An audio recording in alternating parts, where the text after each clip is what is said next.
This is StarLink Guidance, and this is your weekly energy forecast from Monday, the 1st of April, 2024.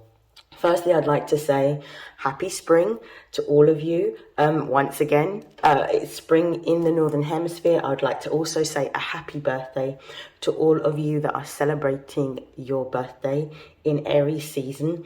And we're going to get straight into your collective energy reading. Please bear in mind that this is for the collective.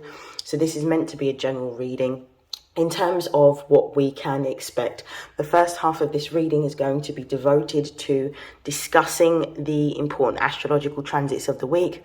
And then I'll do a collective energy reading to see how those particular transits will impact or manifest in our lives. Now, on Monday, the 1st of April, we have Mercury retrograde in Aries. Firstly, when a planet is retrograde, it essentially means that from our perspective, where we can see it on Earth, it looks like it's moving backwards, but it's actually stationary. Now, Mercury is the planet of learning and thinking, ideas, communication, short distance travel, local communities groups. It also rules over our work, our health, and our routines, because Mercury is the ruler of the 3rd house and the 6th house within astrology. Now, Mercury is all about us having a plan, having an idea, having a strategy, learning. And in this sign of Aries, Aries represents the 1st house. So it's about our self, our identity, our goals, what we want to make, what we want to create. Now, if Mercury is retrograde in the sign of Aries, this is an opportune, and it will be for the majority of the month. This is an opportune time to sit down and to be reflective rather than impulsive. So Aries can be quite impulsive. When Aries wants to do something, it's going to go out and it's going to do it. Mercury retrograde in Aries is about revising, revisiting, and reevaluating where you are going. The last time we had a retrograde was actually at the end of 2023, at the beginning of 2024, when Mercury was actually retrograde in the sign of Capricorn, which Capricorn rules over our career aspirations. So you are now being given an opportunity to really be focused on what you want to do and what you want to create for yourself. Whether you want to start a business, whether you want to start a new career, whether you want to change certain aspects of yourself. I do want to also emphasize that Chiron is in Aries, so there has been a lot of work that we have been doing collectively on trying to heal ourselves, and it would probably be very poignant for you to identify which house Aries rules over in your natal chart to see how it's going to specifically manifest for you. Now, what I would advise is that using the beginning of April, before we have the new moon on the 8th of April, to really focus on creating your dream or ideal life. What type of career do you want? What type of business do you want? Where do you want to live? What kind of car do you want to drive? What kind of holidays do you want to go on? What do you want to do with this part of your life? And actually take the time before the new moon to really make some commitments around the goals that you want to achieve, what you want to learn, what you want to create, what you want to make, and have a mixture of both short-term goals and long-term goals, so that when the new moon comes on the 8th, you have an idea around what you're going to be focusing on the next 3 months, the next 6 months, and the next year.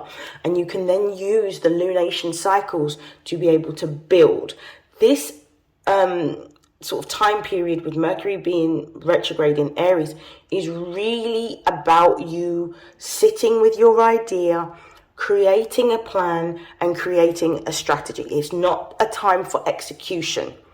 When we come out of the retrograde period, that will be the time to execute. What I will also sort of advise and caution you against during this particular time is Mercury is all about finite details, particularly Mercury expressed in the sign of Virgo.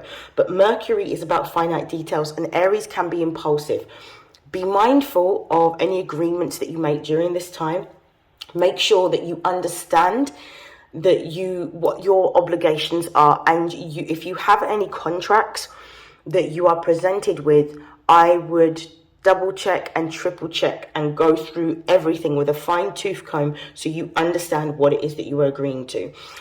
Retrograde times with Mercury are not necessarily the times in which you take action or you make final agreements or that you start relationships. They're usually times in which you do a lot of reflection and introspection to be certain about what you want. Now, Chiron being in Aries and also having the North Node in Aries, we are being very empowered at the moment with the strong Arian energy to pursue what we want and really focus on what we want rather than focusing on things that other people want. Yeah, so people pleasing is more South Node energy, that's more Libra energy, and that's what we're leaving behind. We're focusing on what we want, on the highest timeline, on your highest vibration. What does the best version of yourself look like? What do they dress like? Where do they eat? What do they do for a living? What do they do creatively? What type of friends do they have? What type of environments do you place yourself in? Really be specific about what it is that you're wanting in your life at this particular time. Write it down. Put it in your journal, make some short-term goals, things that you know you can do once the retrograde has ended, make some sort of medium-term goals, and then make some long-term goals in terms of what you want to do. That's my advice. The next important astrological transit that we're going to be experiencing this week is going to be on Thursday, the 4th of April, when we have Venus entering Aries. Now, Venus is the ruler of, Venus is the ruler of the second house of our values and assets and earned income. She's also the ruler of the 7th house of our contracts, marriages, partnerships, and agreements. So when we're looking at Venus being in the sign of Aries, Venus and Aries, because Libra represents the sister sign of Aries, so we're looking at Venus being being the opposite energy of Aries. Venus wants to seek pleasure. Venus wants to do the things that she enjoys. She wants to be creative. She wants to love. Venus in Aries can mean that we are very impulsive when it comes to getting into partnerships or potentially agreements, or we may be a little bit more, we may be more impulsive with how we spend our money. So you need to really be mindful, because Venus in Aries doesn't necessarily have the same boundaries. So that you need to caution against being impulsive in terms of romantic pursuits or endeavors, and also how you spend and what you may spend your money on during this particular time. However, Venus in Aries is about being more creative. It's about being more spontaneous. It's about having fun. Aries for me represents one aspect of our child, of our inner child. Leo represents the inner child, but I would say Aries for me represents the baby. So this is about adopting more of a childlike demeanor when it comes to your approach to having fun or creativity. Because a lot of the time when we are exploring what we enjoy, it's when we decide that we take that time for ourselves, that we start to see that we've got other skills and other creative talents that we could actually pursue. But the problem is that when we grow as adults, we are so focused on our day-to-day living, the mundane parts of life, that we actually sometimes forget to have fun. So Venus in Aries is about having fun. You may want to, at this particular time, go to a museum for inspiration. You may want to draw outside or do a painting.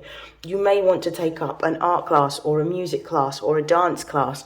You may want to do some sort of sporting event with maybe friends. So you might want to do, volleyball or football or basketball. Whatever it is that you are wanting to do, it may be that you are endeavoring into more creative pursuits or more physical activities, because Aries does represent action. So these things are all going to be favored at this particular time. And remember, the past has already gone. The future is not yet here. So all we are left with on a day-to-day basis is the present. So Venus in Aries is really allowing you to ground into yourself and really focus on the present.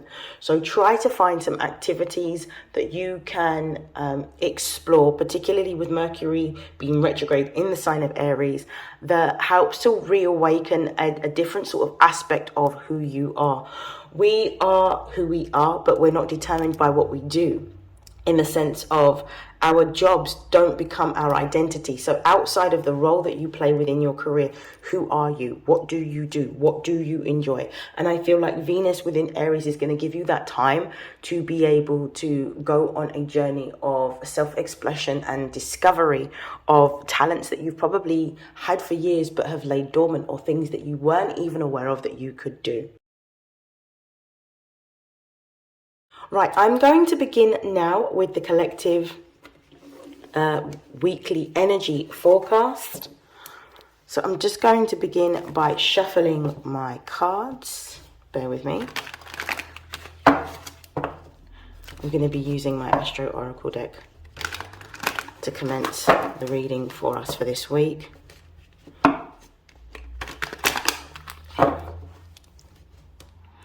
What are the messages for the collective for their emotional, spiritual, material development for this week of Monday the 1st of April to Friday the 5th of April?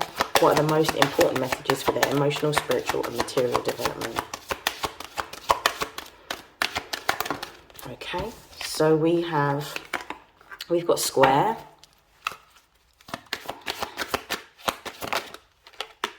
We've got Neptune.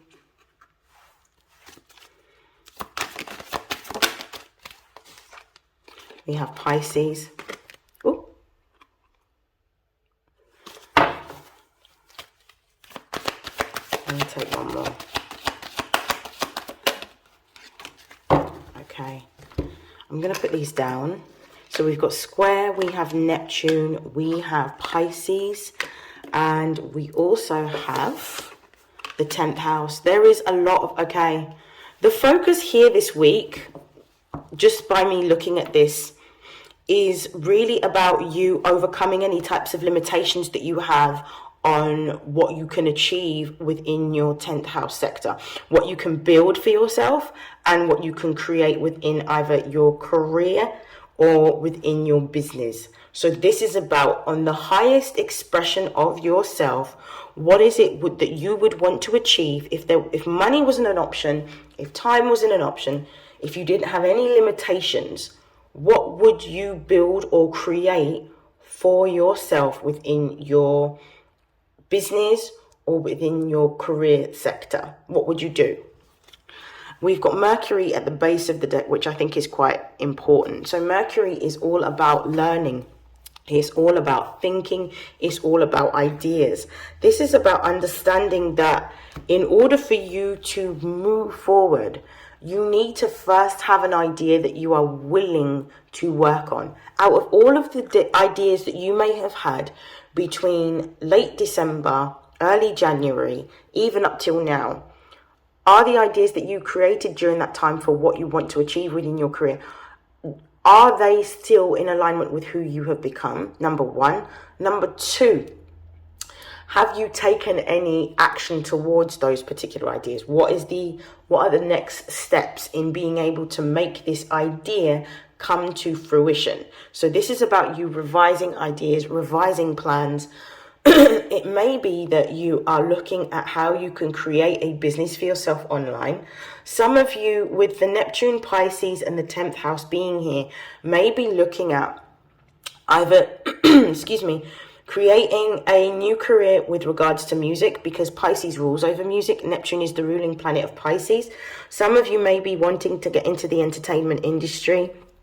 Some of you may also want to create a spiritual business for yourself. Some of you might want to create an apothecary. Some of you may, and an apothecary being like herbs, oils, maybe candles, that you want to sell. Some of you may want to step into having an astrology business or even a tarot business, because Pisces represents the mysticism. So it's all about the things that we're not able to see, but that we can tap into subconsciously. So it could be that you are looking to start a spiritual based business. This might not be for all of you. This might just be for some of you.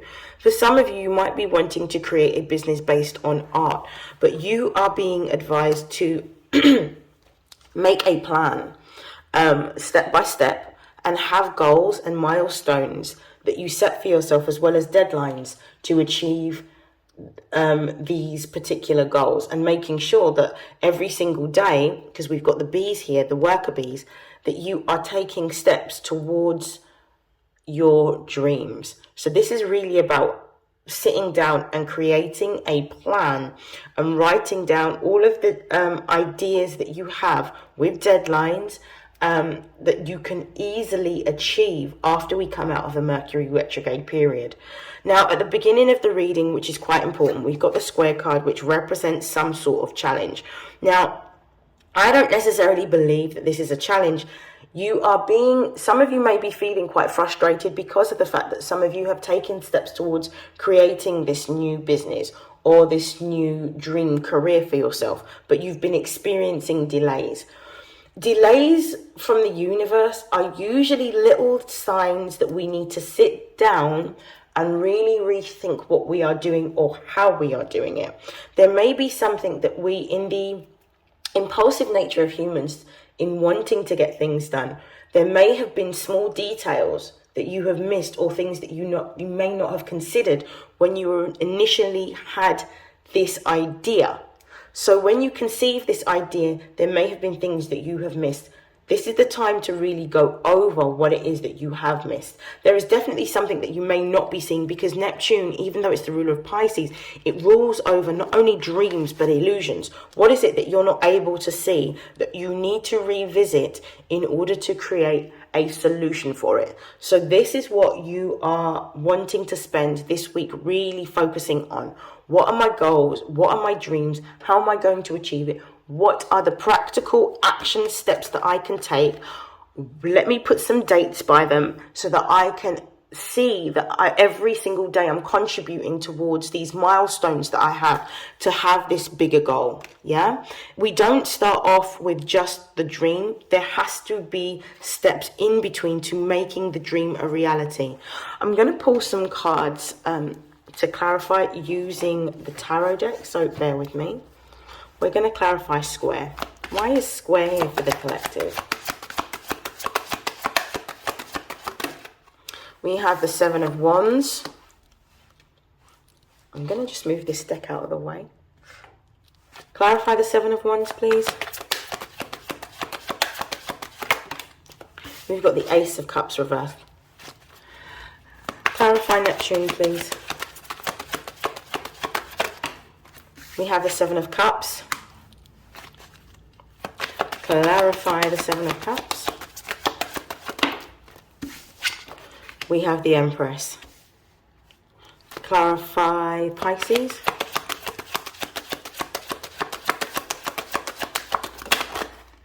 We have the Eight of Cups.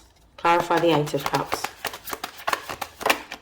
We have the Five of Pentacles. Clarify the 10th house. We've got the Five of Swords. Clarify the Five of Swords. We've got the Eight of Swords. Okay, very, very clear. Let me look at the base of the deck. We've got the King of Pentacles. Some of you with this King of Pentacles energy, you want to start to see your income increase, or you want to have more material stability and security. This is your whole goal. Your pursuit is about securing the bag, securing the money. However, what I'm seeing is some of you have been putting in the energy and the effort into creating. You've been working hard, you've been working diligently and taking action towards what you are building for yourself with the Seven of Wands here. The problem is with the Ace of Cups in the reverse, this is telling me that you are extremely frustrated with the delays in receiving or seeing any type of materialization of your efforts paying off in real life. This is because of the fact that there may be some impatience that you may be having to sit with and revisit, because what you need to understand is that things happen in divine timing, not in your timing. If you are being delayed, you're being delayed for a reason, and there's something that you need to pay attention to and to observe. I feel like after this particular week, I feel like during this particular week is going to be quite a transitional week, because what I'm seeing here is, in order for you to really have what you want, some of you need to make sure that you are letting go or sacrificing something. Neptune and Pisces represent the 12th house energy, and the 12th house energy is about surrender.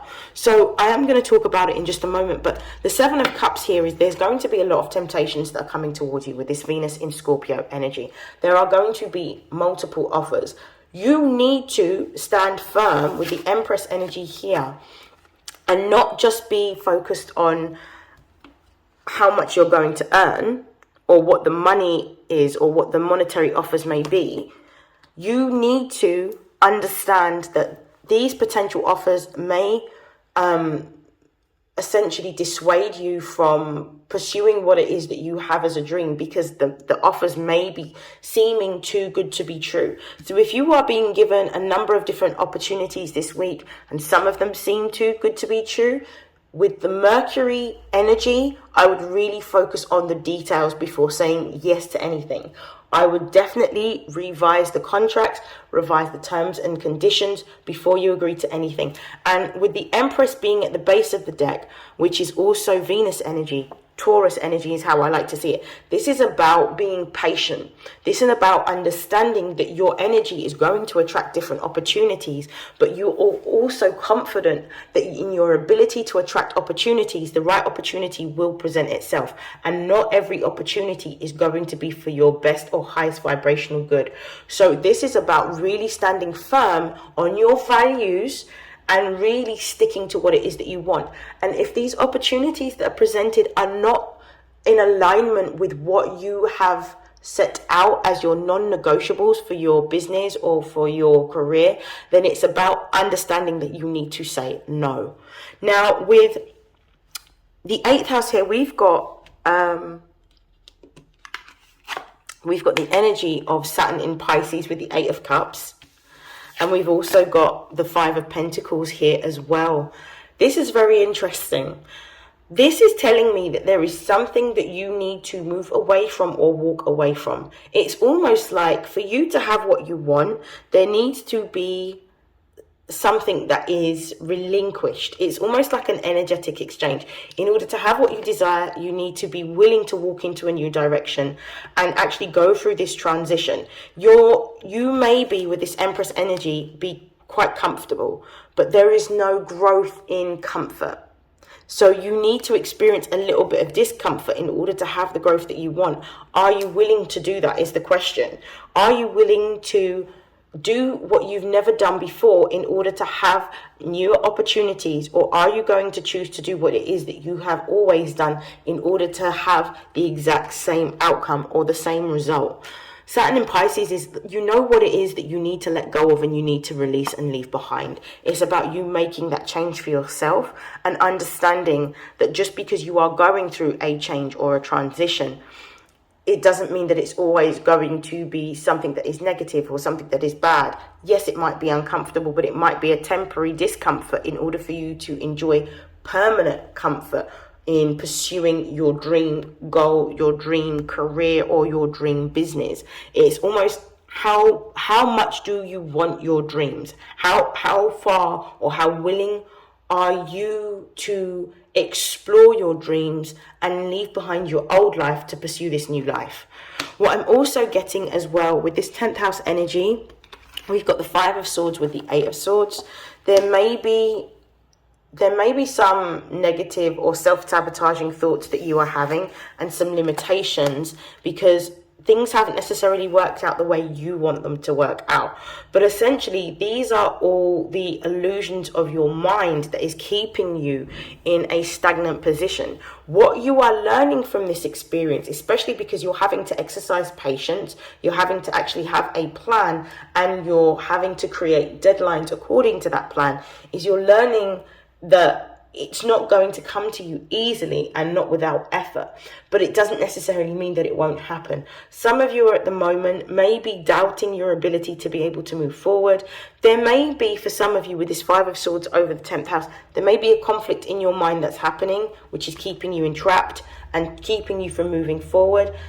These limitations are self-imposed, and this is what's coming out during the Mercury retrograde, because these are things that are subconsciously dormant in your mind that you need to address in order to move into the next stage of your life. So the fears that you have are unfounded fears. They're fears that only you hold and that keep you bound or keep you limited.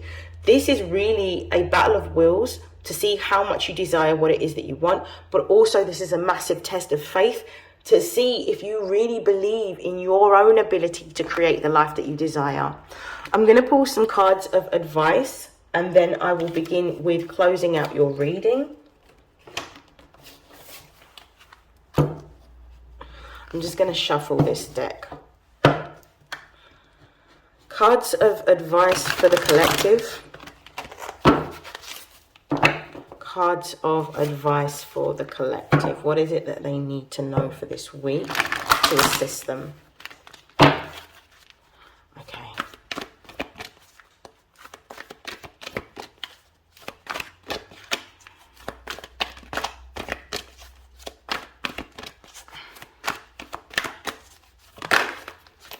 So the first card that we've got is use your intuition.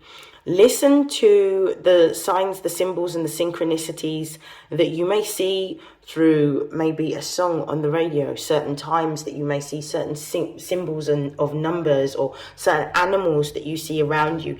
Really pay attention to what you're being shown in your dreams and your visions, because your intuition is actually going to lead you towards where you're supposed to be. So this is about stepping into divine feminine energy. This is about being open. This is about being receptive to the messages that are being given to you, because those messages are putting you in alignment with where you're supposed to be.